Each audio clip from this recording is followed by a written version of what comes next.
Hello everyone, welcome to my channel. The low hum of conversation at society did nothing to calm the tension coiling in Nate Hastings' chest. He stood near the bar, phone pressed to his ear, eyes fixed on nothing in particular as he listened to Devon Winters unravel on the other end of the line.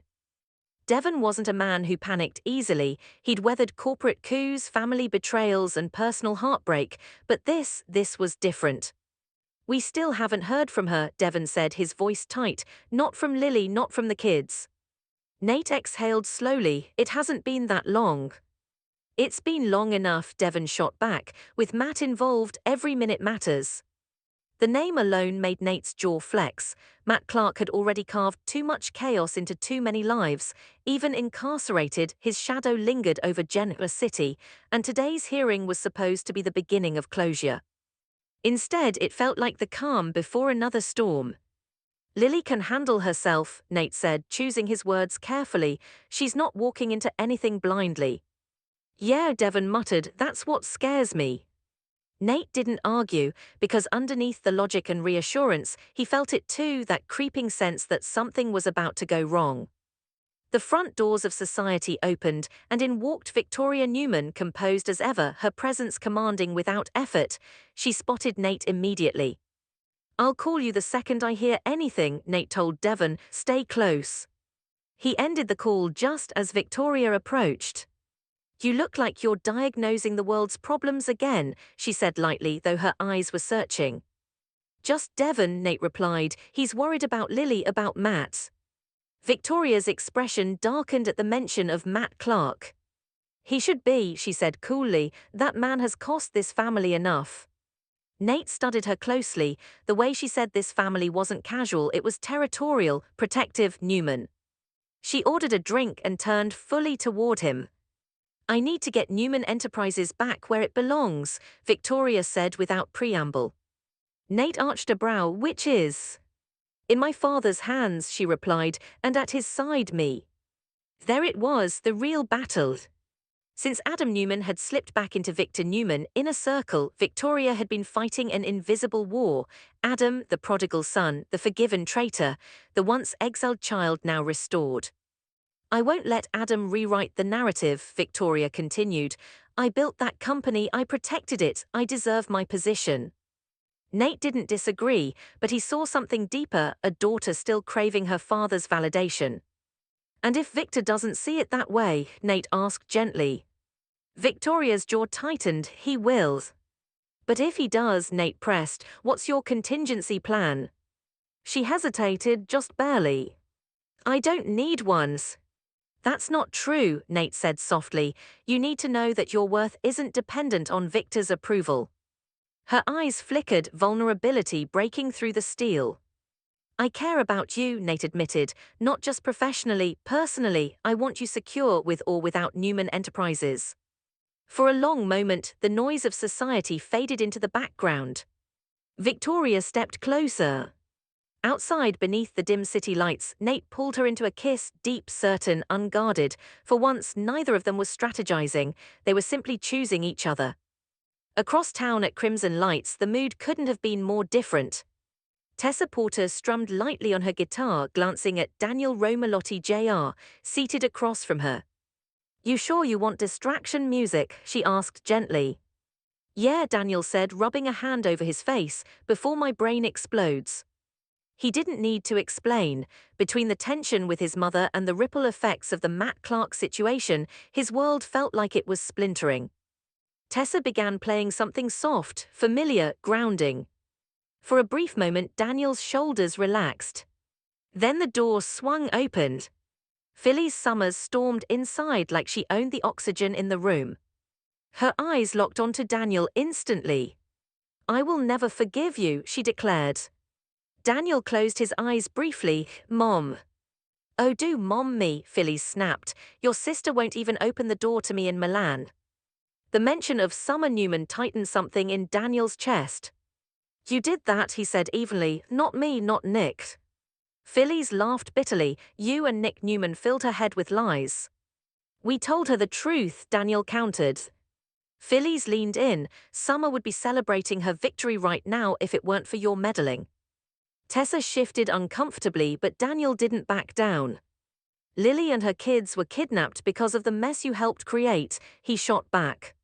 Phyllis stiffened. That was Kane's family situation, she deflected, referencing Kane Ashby. They're fine.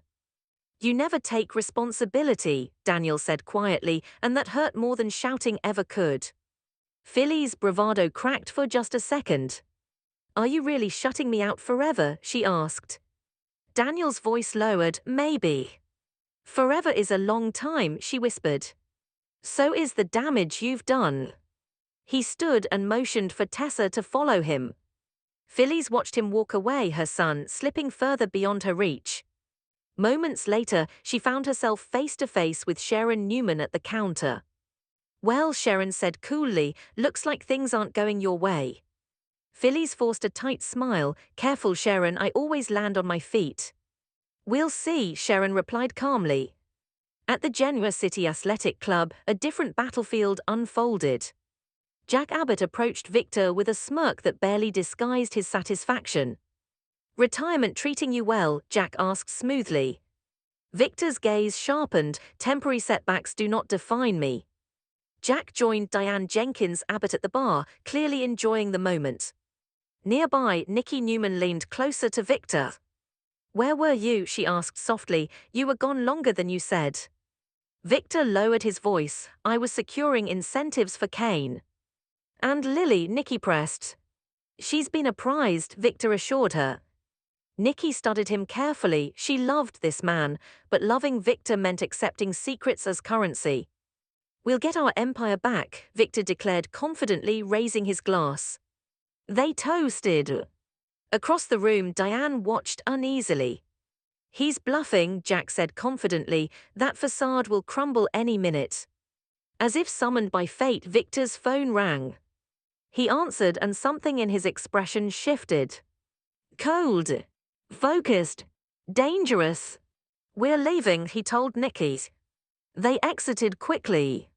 Jack chuckled. Bad news. Diane wasn't so sure. At the Newman ranch, tension thickened the air before Victor and Nikki even walked inside. Nick Newman was waiting. His face said everything before his mouth did. It's over, Nick said. Victor's eyes narrowed. Explained. The judge threw it out, Nick replied. The detective was compromised. Conflict of interest. Silence detonated through the room. Matt Clark was free. Nikki sank into a chair, stunned. After everything. Victor's jaw flexed. This changes nothing. It changes everything, Nick snapped. He walks. Victor stepped closer to his son. Then we adjust. Nick's voice darkened. No, I end this. Nikki's eyes widened. Nick. He's not terrorizing this family again, Nick said coldly. Not Lily, not those kids, not us. Victor studied him, recognizing the familiar fire. You're considering crossing a line, Nikki warned. Nick didn't deny it. If the system won't stop him, Nick said quietly, I will. Victor placed a firm hand on his son's shoulder. Then make sure, Victor said evenly, that you don't fail. Outside, the wind whipped across the ranch grounds. Inside, war had just been declared. The wind howled across the Newman ranch, as if nature itself understood the shift that had just occurred inside those walls. Nick Newman stood rigid in the center of the living room, his breathing uneven but controlled. The words still echoed in his head. Case dismissed, detective compromised, Matt Clark released. It didn't feel real. It felt like a technicality had just detonated a bomb beneath his family. Across from him, Victor Newman remained outwardly calm, but his eyes, cold, calculating, told a different story. He exploited a weakness in the system, Victor said quietly. That does not make him untouchable. Nikki Newman sat forward on the sofa, her fingers tightly clasped. Victor, he terrorized Lily and those children. He created chaos in this family, and now he just walks. Nick's jaw tightened. Not for long. Victor turned toward his son fully. What exactly are you proposing? Nick didn't hesitate. I'm proposing we stop playing defense. There was something different in his tone tonight, less conflicted, more decisive. Matt doesn't stop, Nick continued. He escalates every time. If the law failed, we don't. Nikki rose from the sofa. Nick, don't talk like that. I'm done watching him hurt people, Nick replied. Devon's terrified for Lily. The kids have already been through enough, and now Matt gets a clean slate because of a compromised detective. Victor stepped closer, lowering his voice. You must think clearly. I am thinking clearly, Nick shot back, for once. The irony wasn't lost on any of them. Nick had spent years distancing himself from Victor's methods, refusing to become the ruthless tactician his father was. Tonight he was inching closer to that line. If you pursue this recklessly, Nikki warned, you become exactly what Matt wants. Nick's eyes softened briefly when he looked at her. I'm not doing this out of rage, I'm doing this out of protection. Victor studied his son carefully. He recognized that resolve. It was not impulsive fury, it was focused intent. Then you do nothing without strategy, Victor said firmly. You gather information, you identify weaknesses, you do not move emotionally. Nick gave a tight nod. But inside, something darker had already been set in motion.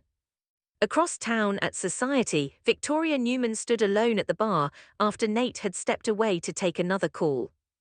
The kiss still lingered in her thoughts, grounding, but not distracting enough to silence the larger storm. Adam. Victor. Control. She pulled out her phone, staring at her father's name in her contacts. For years she had been the steady one, the disciplined heir, the loyal lieutenant. And yet somehow, Adam Newman had once again positioned himself at Victor's side. She refused to let that stand. When Nate returned, he immediately sensed the shift in her expression. You're already 10 moves ahead, he observed. I have to be, she replied. If I hesitate, Adam wins. Nate leaned against the bar. Or you burn yourself out trying to prove something. I'm not proving anything, she insisted. I'm reclaiming what's mine. Victoria, Nate said gently, if Victor chooses Adam again, that's his decision. It's not a reflection of your worth. Her eyes flashed. You don't understand what it means to be a Newman. You're right, Nate admitted, but I understand ambition and I understand what it costs. She held his gaze, torn between vulnerability and pride. You said you cared about me, she said quietly.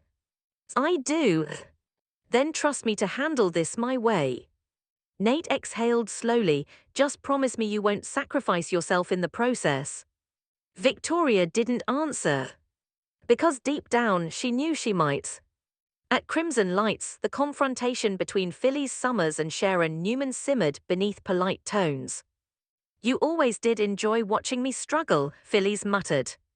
Sharon stirred her coffee calmly. You struggle because you create chaos. Oh please, Phyllis scoffed, you're hardly a saint. No, Sharon agreed, but when I hurt my children I take responsibility. That hit. Phyllis' posture stiffened. You think I don't love my children, she demanded.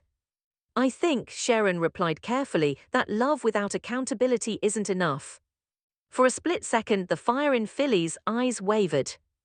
Daniel's words replayed in her mind. Forever is a long time. She hated that it hurts.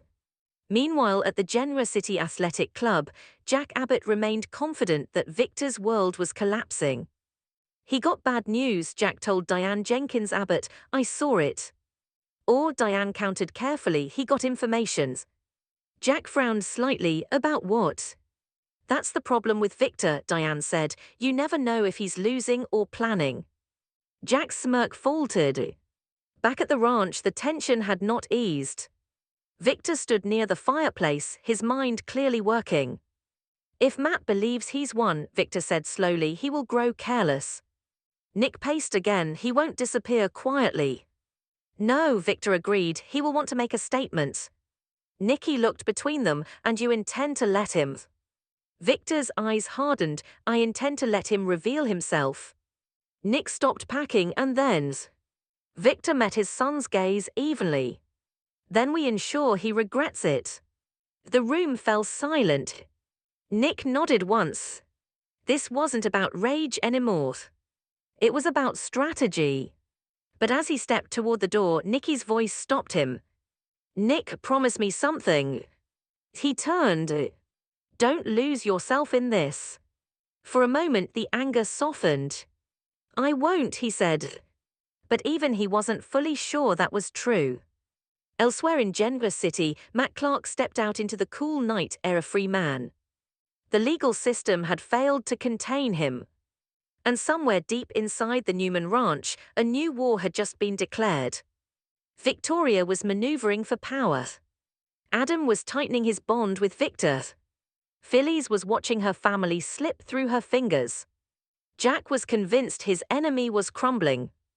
And Nick, for the first time in a long time, was preparing to fight without restraint. In Genoa City, alliances shifted like fault lines. And the next tremor was coming. Because Matt Clark wasn't done. And neither were the Newmans.